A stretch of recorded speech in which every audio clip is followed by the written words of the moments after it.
মাস জীবন থেকে চলে যাবে, এই উম্মতকে আমি জাহান্নাম থেকে টেনে জান্নাতে দিতে পারবো? হুজুর গৌসুল আজম উম্মতকে বাঁচানোর জন্য, আমার নবীর জীবনকে জিন্দা করার জন্য সে জীবন কাটাননি। হুজুর গৌসুল আজমের জীবনী পড়লে, আপনি ফাতুল গায়েব কিতাব পড়লে দেখবেন যে হুজুর গৌসুল আজমের খানা খাওয়ার মতো টাকা ওনার কাছে থাকতো না। উনি জঙ্গলে যে লতা পাতা খেয়ে, গাছের পাতা খেয়ে বেঁচে থাকে, ওনার সমস্ত টাকা শেষ করেছে। হুজুর গৌসুল আজম কি এমনি হয়েছে? আমার নবীর এই দিনকে উনি এমনি চিন্তা করেছেন? আমার নবীর এই দিনকে উনি অনেক কষ্টের পরে অনেক অনেক কষ্ট করেছে, কুরবান করে দিয়েছে।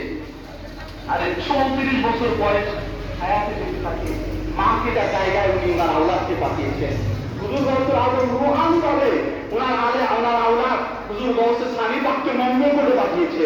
হুজুর গৌসুল আজম রুহানি ভাবে ওনার আওলাদ রওশন আলীর কাছে রওশনগঞ্জে পাঠিয়েছেন।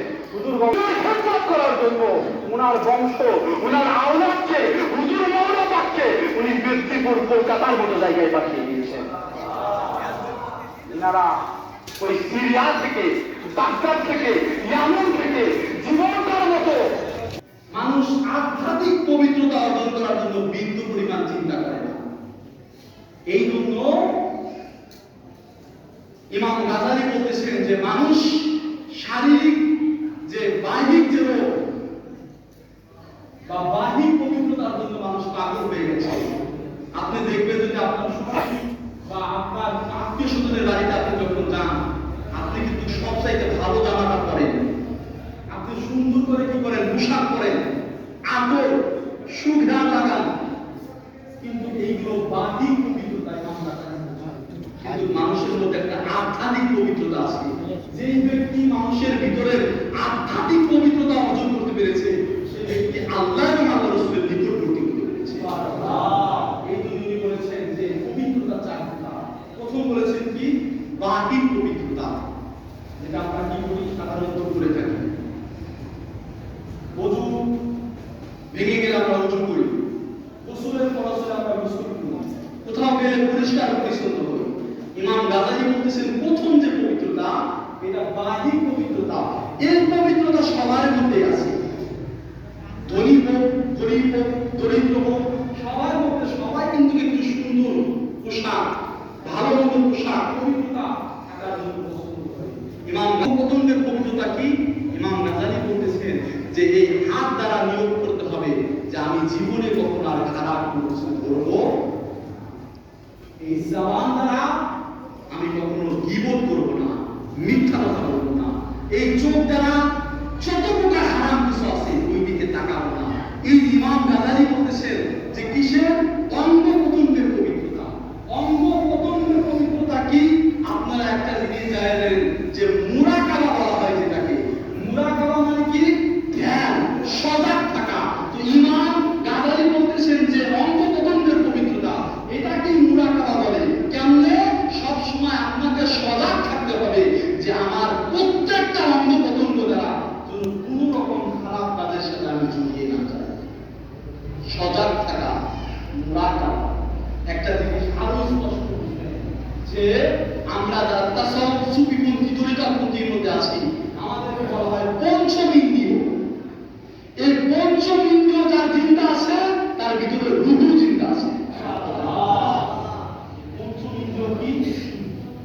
প্রথমে হচ্ছে মুখ, চোখ, নাক, কান, হাত। এই যে পঞ্চম ইন্দ্রিয়, মনে রাখবেন যত প্রকার গুনাহ হয় ম্যাক্সিমাম মুখ দ্বারা, যত প্রকার গুনাহ হয় ম্যাক্সিমাম চোখ দ্বারা হয়, যত প্রকার গুনাহ হয় ম্যাক্সিমাম কান দ্বারা হয়। কেন? চোখ দ্বারা আমরা নানান হারাম কিছু দেখে আমরা ভিতরের কলবকে মৃত দিয়েছি। আমরা জবান দিয়ে নানা রকম মিথ্যা, পরনিন্দা, গীবত বলে আমাদের ভিতরে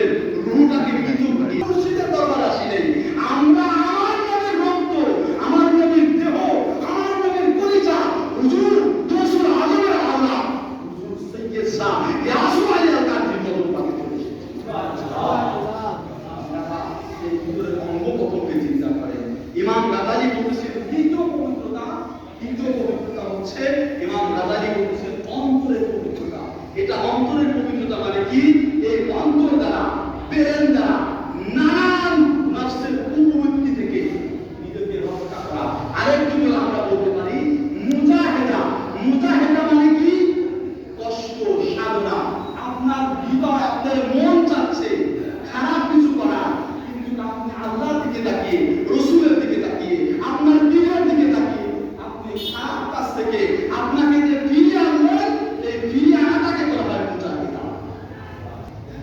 আপনার ভালো ইবাদত করতে ভালো লাগতেছে না, সঙ্গে সঙ্গে দাঁড়িয়ে গেলেন, এটাকে বলে মুজাহিদা। অন্তরকে সকল নফসের কুপ্রবৃত্তি থেকে রক্ষা করা 3 নম্বর পবিত্রতা। আর ইমাম গাজালি বলেছেন যে 4 নম্বর পবিত্রতা কি? 4 নম্বর পবিত্রতা হচ্ছে রূহের পবিত্রতা।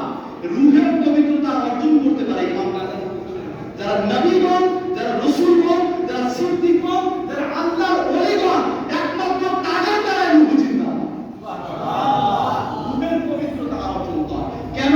তারা নফসের সকল প্রকার কুপ্রবৃত্তি থেকে তারা নিজেদেরকে ইবাদত করেছে এবং তাদের প্রত্যেকটা কথা, প্রত্যেকটা কাজ, প্রত্যেকটা চলাফেরা, প্রত্যেকটা কিছুই আল্লাহ এবং রাসূলের পছন্দনীয়।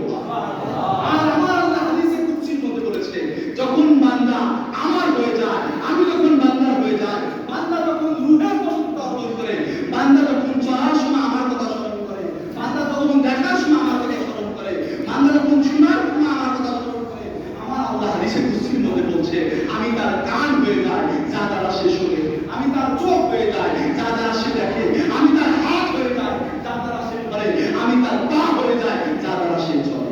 সুবহানাল্লাহ।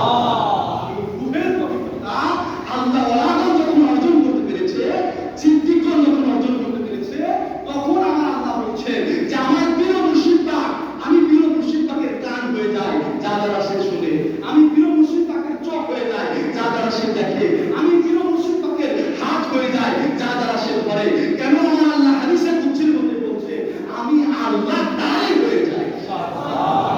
সে যা চায় আমি আল্লাহ তাকে তাই দিই। সে সাহায্য চাইলে আমি আল্লাহ তাকে সাহায্য করি। আমি যদি তার মৃত্যু চাই, কিন্তু সে যদি তার মৃত্যু না চায়, আমি আল্লাহ বলি না না, দরকার নেই, আমার মাহবুব বান্দা মৃত্যু চাচ্ছে না, তো আমি কেন তার মৃত্যু চাই? এই দেখেন আল্লাহ বললেন আমি তার চোখ হয়ে যাই।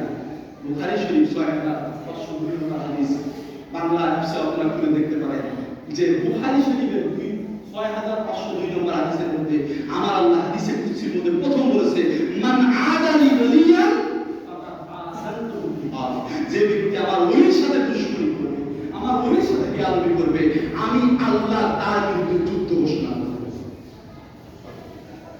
বুখারী শরীফ যেটা বলতেছিলাম, আমার আল্লাহ বলছেন যে আমি তার চোখ হয়ে যাই যা দ্বারা সে দেখে। এই যে আজকে তারা আমি তার বা হুজুর গৌসুল আজমের বংশের হাতে যারা মুরিদ হয়েছে, বাইয়াত হয়েছে, ওনার সোহবতে বসেছি, এই হাদিস দ্বারা বোঝা যায় যখন ওলি আল্লাহ মুরিদদের দিকে তাকায়, শরীয়তি ভাবে দেখতেছি যে এটা আমার মুর্শিদের চোখ, কিন্তু রূহানি ভাবে আমার আল্লাহ বলছেন আমি তার চোখ হয়ে যাই যা দ্বারা সে দেখে।